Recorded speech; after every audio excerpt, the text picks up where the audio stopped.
Morning students, आज आपके बीच class 9 के लिए इकोनॉमिक्स का एक चैप्टर लाया हूँ। फर्स्ट चैप्टर है the story of village Palampur.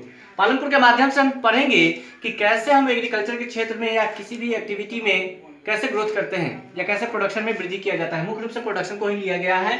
तो इसमें जो विलेज है वह एक हाइपोथेटिकल विलेज है। हाइपोथेटिकल का अर्थ होता है मान लेना, ऐसा विलेज कोई है नहीं एग्जैक्टली में, वास्तव में इमेज किया गया है। तो यहाँ पे इस चैप्टर के लिए इस विलेज में जो नंबर ऑफ फैमिली है वह है 450। इसमें अपर कास्ट की संख्या जो है वो 80 है। अपर कास्ट जो होते हैं लोग, उनके घर किसके बने होते हैं? तो वो ब्रिक के बने होते हैं, ईंट के, सीमेंट के बने होते हैं, रड के बने होते हैं। एससी जो है, जिसको हम दलित भी कहते हैं, उनकी संख्या टोटल पॉपुलेशन का 1/3 है, जिनके घर स्ट्रॉ और मड के बने होते हैं, घास फूस और कीचड़ के बने होते हैं। इस गांव में आपके लिए मैं बता दूं कि एक हाई स्कूल है, एक प्राइमरी विद्यालय है और एक प्राइवेट डिस्पेंसरी है, दवाखाना है निजी।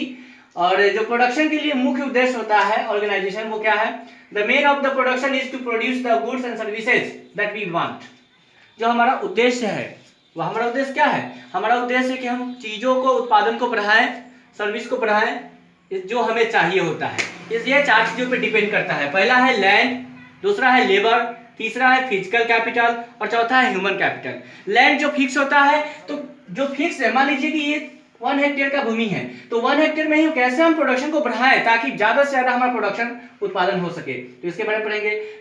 लेबर यहाँ पे 2 टाइप के हो सकते हैं, skill labour, unskilled labour, manual, non manual. तीसरा है फिजिकल कैपिटल। फिजिकल कैपिटल में आ जाएंगे वे सारे रिक्वायरमेंट्स जिसके द्वारा हम प्रोडक्शन को बढ़ाते हैं, जैसे टूल्स हो गया, फिर मनी हो गया। अगला है ह्यूमन कैपिटल। ह्यूमन कैपिटल में हो गया जैसे नॉलेज, आपके पास नॉलेज होगा तो आप टेक्नोलॉजी लगा सकते हैं। और आजकल देख रहे हैं कि HYB सीड्स हायर यील्ड्स के द्वारा हम प्रोडक्शन बढ़ा रहे हैं, फिर ग्रीन रिवॉल्यूशन हो रहा है। साथ ही साथ जो ये विलेज के बारे में बताया गया, उसमें बताया गया है कि ये विलेज जो है वह कनेक्ट है, जुड़ा हुआ है किससे? पड़ोसी एक अच्छा सा एक शहर है रायगंज और शाहपुर। रोड्स वेल प्रोड्यूस है, जैसे कि आपको कोई प्रोडक्शन करते हैं, वेट है, राइस है, तो उसे आप मार्केट में ले जाएंगे सेल करने के लिए, तो आपको अधिक से अधिक पैसा मिलेगा। तो इसके लिए हमें ट्रांसपोर्ट की व्यवस्था होनी चाहिए। तो रोड जो है वेल है, मेंटेन है। Houses of the village are also electricity connection which is used for irrigation. प्रत्येक घरों में बिजली की सुविधा है जिसके माध्यम से हम सिंचाई कर पाते हैं। अब मैं सबसे पहले इस चैप्टर का समरी पढ़ देना चाहूंगा आपके लिए। तो आपके पास अगर बुक होगा तो आप ये समरी निकाल कर सामने बैठेंगे, जिसके माध्यम से मैं आपको पूरा समझा पाऊंगा। Farming is the main activity in the Palampur village.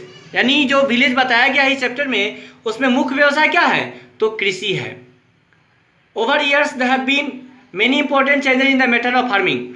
तो आप समझ सकते हैं कि जो लिखा गया है, जो बताया जा रहा है, वो एग्रीकल्चर से रिलेटेड है कि कैसे कौन से बदलाव आए। तो अब मैं कुछ टॉपिक बता देना चाहता हूं। तो जैसा कि आपने देखा, अभी मुझे बताना है इन सारे टॉपिक्स के बारे में, लैंड के बारे में, लेबर के बारे में, फिजिकल कैपिटल के बारे में, ह्यूमन कैपिटल के बारे में। तो आपके पास बुक होनी चाहिए। आप बुक लेकर बैठे, सीधे देखने से कोई फायदा नहीं होगा आपको, क्योंकि 1 वर्ड बाय 1 वर्ड यूट्यूब पे बनाना और लिखना और बताना संभव नहीं है। आप सेल्फ स्टडी करेंगे तभी होगा। फिर लैंड, तो लैंड क्या है? इट इज नेचुरल रिसोर्स जो कि ये फिक्स होता है। और साथ ही साथ क्या बताया गया है? It is passive factor of production. या प्रोडक्शन का ये पैसिव फॉर्म है, ठीक है, पैसिव फैक्टर हो गया। साथ ही इट डिफर्स प्रोडक्टिविटी, यानी अलग अलग लैंड का जो प्रोडक्टिविटी होता है, उत्पादन दर, वो अलग अलग होता है। अब बात करते हैं हम लेबर की। It refers to people who do work, यानी कि जो लोग काम करते हैं उन्हीं को ना हम लेबर कहते हैं। लेबर में आता है manual labour, non manual labour, यानी इसको आप समझ सकते हैं स्किल और अनस्किल। जैसे किसी को कुशलता होती है काम करने में और किसी को कुशलता मतलब कारीगर नहीं होता है, तरीका नहीं पता होता है। Physical capital, it includes tool machine. मैंने जैसा कि पहले ही बताया रखा है कि एग्रीकल्चर में प्रोडक्शन को बढ़ाने के लिए हमें जिन जिन उपकरणों की आवश्यकता होती है, जिन टूल्स की आवश्यकता होती है, वे सारे आते हैं हमारे फिजिकल कैपिटल के अंतर्गत।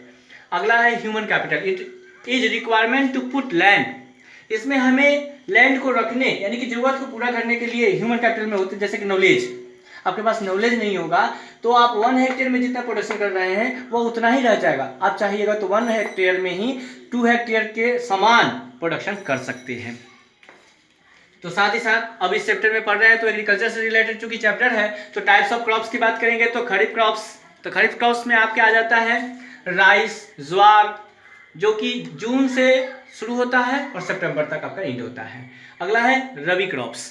कैसे इन दोनों में समानता याद रखें, तो याद रखिए रबिया की फसलें, रबी नाम का कोई लड़का है, रबिया की फसलें गैस बनाता है, गैस बनाता है। गैस में गौ से गेहूं हो गया, सौ से सरसों हो गया, वेट मस्टर्ड यहां से कैंसिल हो चुका है। अब एक हमें पता हो गया कि रबी क्रॉप्स में गेहूं आ गया तो जनरली कॉमन हो गया, खरीफ क्रॉप्स में क्या हो गया, राइस हो गया। तो याद रहेंगे अक्टूबर नवंबर से शुरू होता है, अप्रैल मई तक रबी क्रॉप्स रहता है। अब है डॉल क्रॉपिंग। डॉल क्रॉपिंग क्या है, raising two crops on farm at a time. एक ही समय में जब हम एक ही समय में दो प्रकार के क्रॉप्स को लगाते हैं तो वो कहलाता है डबल क्रॉपिंग। मल्टीपल क्रॉपिंग क्या है, तो मल्टीपल क्रॉपिंग जो हो गया आपका raising more two crops a farm in the time. मुख्य रूप से एक ही समय में एक से दो या दो से भी अधिक टाइप के क्रॉप्स हम एक ही बार में लगाते हैं तो हो गया मल्टीपल क्रॉपिंग। ग्रीन रेवोल्यूशन क्या है, जो हम एग्रीकल्चर में प्रोडक्शन करते हैं, जैसे वेट गेहूं के उत्पादन में ऐसा देखा गया है कि काफ़ी अधिक उत्पादन बढ़ा है, जो ग्रीन रेवोल्यूशन से संबंधित है। Great increase in agriculture production due to adaptation of new technique and farming is known as green revolution. Hectare क्या है, it is the standard unit of measuring land. 1 hectare equals to area of a square with one side measuring 100 metre square, यानी कि 100 इधर से भी 100 metre और 100 इधर से, ये हो गया आपका 1 हेक्टेयर। कितना हो गया, 1 हेक्टेयर।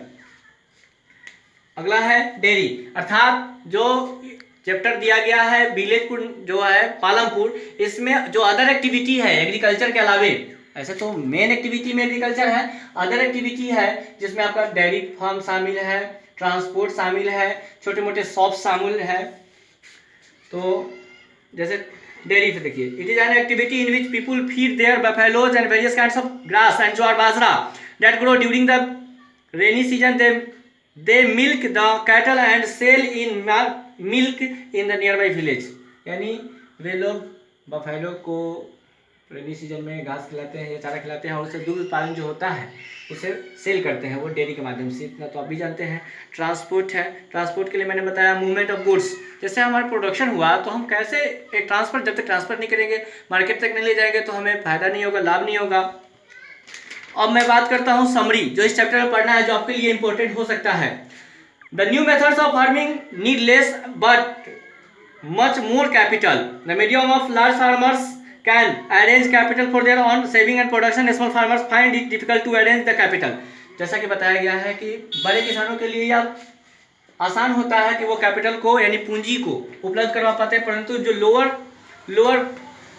जैसे पुअर लोग हैं, पुअर लोगों को काफ़ी दिक्कत होती है मनी को जुटाने के लिए, जिसके वजह से उनका प्रोडक्शन जो होता है वो लो होता है।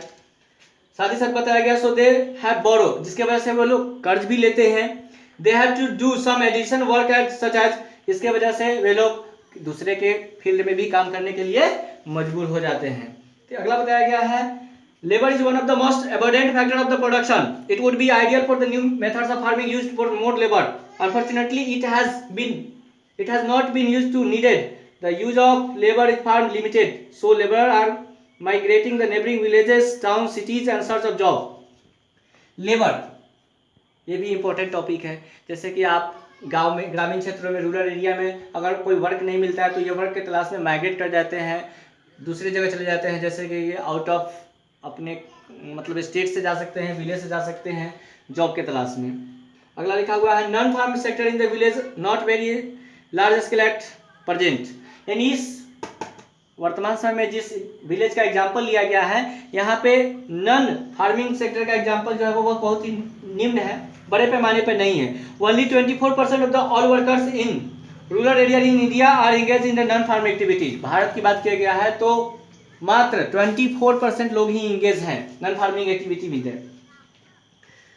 बाकी it is essential for the acceptance of non farm activity have to market where the goods and services produce can be sold. In Palampur we saw that the neighboring villages, town, cities provide the market for wheat, milk, jaggery etc.. हमने देखा इस village में क्या हुआ, ये चूंकि रायगंज और शाहपुर से कनेक्टेड था, इस वजह से यहाँ के लोगों को आसानी से ये सारे, जैसे कि गन्ना हुआ, दूध हुआ, मिठा हुआ, ये सारे उपलब्ध हो जा पा रहे थे। The opportunity for non farm activity production in villages would increase as more villages get connected to towns and cities through goods, roads, transport and telephone. क्योंकि ये विलेज का एग्जाम्पल क्यों लिया गया, क्योंकि ताकि इसमें दिखाया गया है कि एक जो विलेज है जिसमें इलेक्ट्रिसिटी से कनेक्टेड है, जिसमें एग्रीकल्चर में, इरिगेशन में फायदा होता है, साथ ही साथ रोड्स जो है वो वेल मेंटेन है, जिसकी वजह से ट्रांसपोर्ट में दिक्कत नहीं होती है गुड्स को ट्रांसपोर्ट करने के लिए। तो मुख्य उद्देश्य रहा इस चैप्टर का वो यही रहा कि हम कैसे प्रोडक्शन को ग्रोथ करें, बढ़ाएं। थैंक यू, और उम्मीद है आप देखेंगे, और साथ ही साथ मैं चाहूँगा कि आप स्वयं से क्वेश्चन से बनाएं। धन्यवाद।